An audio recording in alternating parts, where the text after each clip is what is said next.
Hello everybody, welcome back to the HardReset.Info channel. In today's video, I'll show you how to easily use dual recording with color screen preview on your Samsung Galaxy Z Fold 8.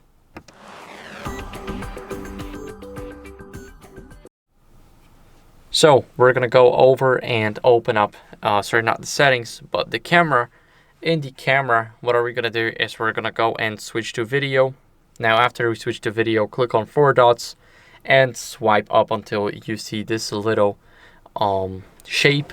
Here we can choose how we want to style our dual recording. So the best one for me is this one.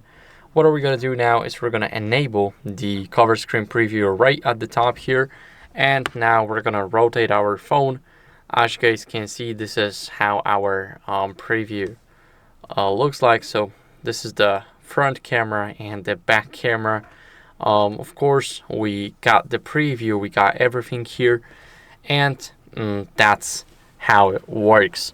So it's really simple to set up. It's 4 clicks, and that's how you guys can do it. So thank you for watching. If you enjoyed this video, then make sure to leave a like, subscribe, and leave a comment, and I'll see you in the next one.